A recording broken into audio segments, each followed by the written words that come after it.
Are we there yet? Are we there yet? Raise your hand if you've heard that at least 1 million times on a road trip. Raise your other hand if you whined it at some point in your life. Usually that question is about physical travel, often with lots of miles before you and cranky children in the back seat, but not always. But one could argue it's the same question we've been asking now for months as we've looked at the world and local scene, wondering what's going on. Are we there yet? Are we back to normal? Are we back to the classroom and office? Are we done worrying? Are we able to walk freely without masks?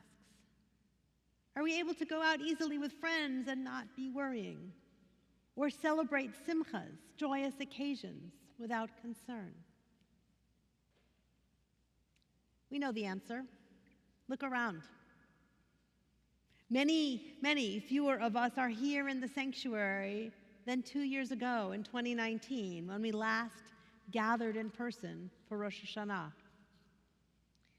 How many more of us are sitting home again, taking in high holiday services from the couch, the kitchen table, or the backyard? Concerns are up, moods are down, mask mandates are back, and we're all navigating new territory and comfort zones. The answer to are we there yet? Well, you know it. It's a resounding no.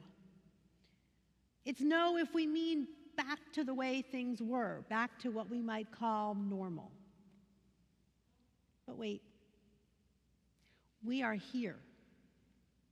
We may not be where we thought we'd be or where we want to be, but we're here. In the sanctuary or at home or wherever we are here gathered on Rosh Hashanah. We are alive. Some of us have survived COVID, thank God. Many of us are vaccinated 1, 2, or even 3 times, better protected than a year ago.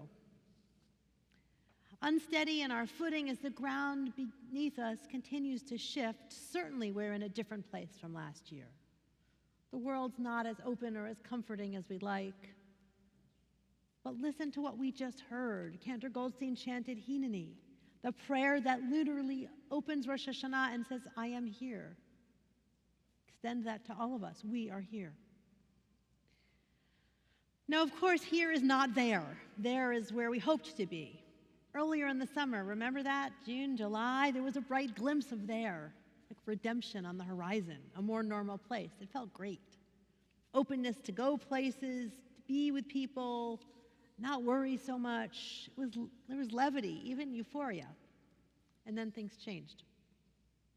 So what do we do on this Rosh Hashanah? Do we just give up on the here and squish back into our couch cushions and say, we're not there, I'm done? Hardly. I've thought about this a lot. I've thought about it exploring a piece of our tradition, a powerful piece that may be familiar to some of you, because I so assumed we would be there by Rosh Hashanah. I spent many hours this summer studying a text of what's called Birkat HaGomel, a blessing of redemption, a blessing found in the Talmud that is a prayer for surviving life-threatening danger. You see, the Talmud classifies 4 categories of people who can say this blessing. If you're a seafarer, you've crossed the sea in a boat. If you've walked through the desert, if you were ill and recovered, or you were in prison and released. A person who has emerged from one of these dangerous situations gets up before the congregation, says a prescribed, a set line of prayer, expressing gratitude to God, and then the congregation responds with a different set line of prayer, expressing gratitude. So back in the early days of summer, it seemed that by Rosh Hashanah, we would have passed through this life-threatening illness to the shore of safety. The blessing, I was certain, would make sense. But circumstances have certainly changed. Perhaps a recent Atlantic headline says it all. The COVID virus is here forever. So I realized that that was not the blessing for this Rosh Hashanah. But I do invite those of you who want to, at some point, bench gomel, as it's called in Yiddish, those of you who want to mark emerging from COVID-19 with life and health, to speak to me, to Rabbi Geffen, Rabbi Daniels, or Cantor Goldstein, and we will gladly mark that prayer of gratitude with you. But for now, it's not the right prayer for our entire community. My goal is to bring our voices together as one, most deliberately. Why?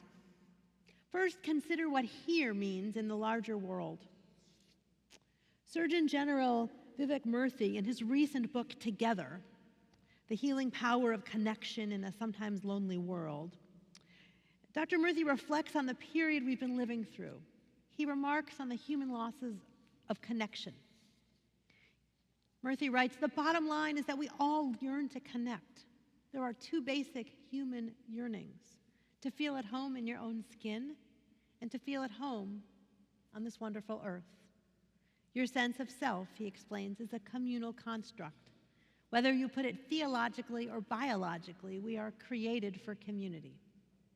Without community, we struggle. It's as if we don't have air to breathe. Remember that feeling? Especially really early on in the pandemic? That utter lack of connection, as if we didn't have oxygen to breathe? I do. What do we do? Dr. Murthy explains, creating a connected life begins with the decisions we make in our day-to-day lives. Do we choose time? Do we choose to make time for other people? Do we show up as our true selves? Do we seek others with kindness? He explains that making a connected life is not always easy. It requires courage, the courage to be vulnerable, to take a chance on others, to believe in ourselves, and to treat kindness and compassion as sacred values. So think about it. Ask yourself Dr. Murthy's questions. Ask yourself, when have I chosen to make time for other people? When did I show up as my true self? When did I seek out others with kindness? When did I act with courage and vulnerability? Dovetailing his observations are those of Professor Adam Grant, organizational psychologist and acclaimed Wharton professor. Professor Grant writes about the lack of joy we've experienced of late. Joy, he explains, is brought about by something called collective effervescence. This is, he explains, is a concept used to describe the sense of energy and harmony we feel when we come together in a group around a shared purpose.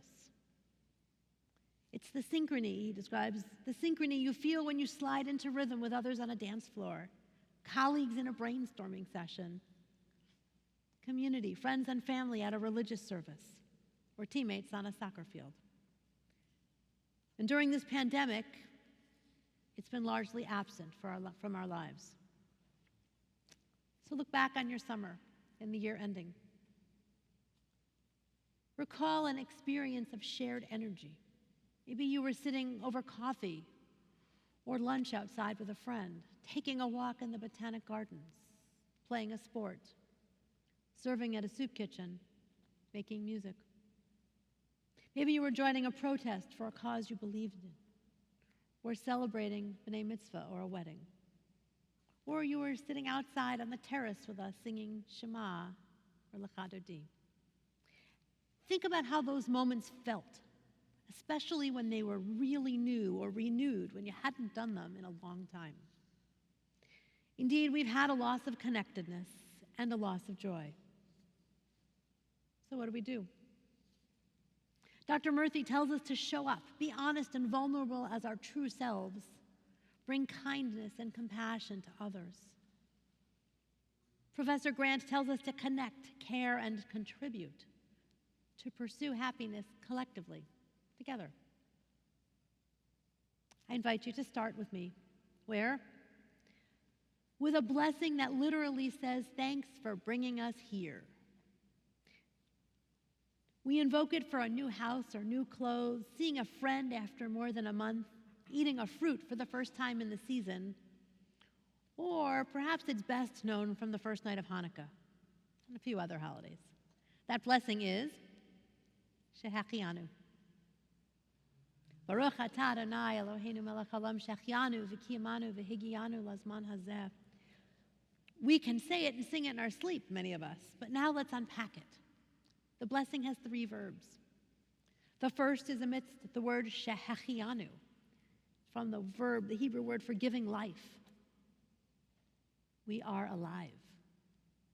We are renewed each day with a clean soul, a clear soul, a clean slate, pure soul, I should say. And our evening prayer, Hashkivenu, says that requests that we awaken to life each morning. V'hamidenu shomrenu l'chayim. We don't take life for granted. Now go further. Take it to connecting, caring, and contributing. What makes you feel alive? With capital letters. What acts of caring and contributing connect you to others? The second verb is v'kiyamanu. The Hebrew root is for preserving or sustaining, keeping us going. Yes, we're alive, and yes, we're going. But go deeper. Ask yourself, am I just kind of preserved and hanging around? Or am I seeking out pursuits with others that give me that sensation of collective effervescence, that energizing joy that makes me feel I'm connected beyond myself? And third, v'higianu, literally arriving or reaching. So ask yourself, not literally, like not did you drive the car here, but how did I get here? What intention did I bring to arrive here at this time? Lazman hazeh. Shehachianu v'kiyamanu v'higianu. We've got life, we've been sustained, and we are here, celebrating the new year. The blessing is that simple. The gratitude is not simple. It is deep. The blessing takes into account the fragility of life. We know there are no guarantees. If we've seen anything in recent months, we know that even more. But right now, wherever we are, gathered at home or in synagogue, we are here. No matter how many times you said or sung that blessing, and it goes up into the thousands, perhaps more, take another look. Shehachianu marks that we are here. It doesn't say we're not there.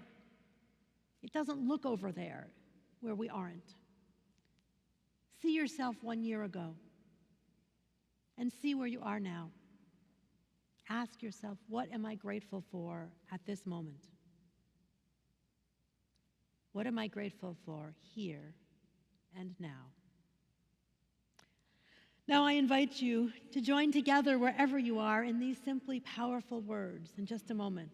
Really, wherever you are. If you're sitting at home alone, if you're sitting in a dorm room, if you're sitting in the sanctuary, if you're sitting in the backyard, if you're on the North Shore or another hemisphere, the actual saying of this blessing of gratitude marks precisely where we are. Are we there yet? No. But it doesn't matter. We're here. We are here welcoming the new year. We are here about to listen to the sound of the shofar. We are here bringing our voices together in strength. We are here calling out our deepest gratitude. We are here seeking joy in one another's voices. We are here together, apart. We are here. Join me. Baruch atah Adonai Eloheinu melech haolam shehachianu v'kiyamanu v'higianu lazman hazeh. We praise you, Adonai, our God, sovereign of the universe. You give us life, you sustain us, and you have brought us here now.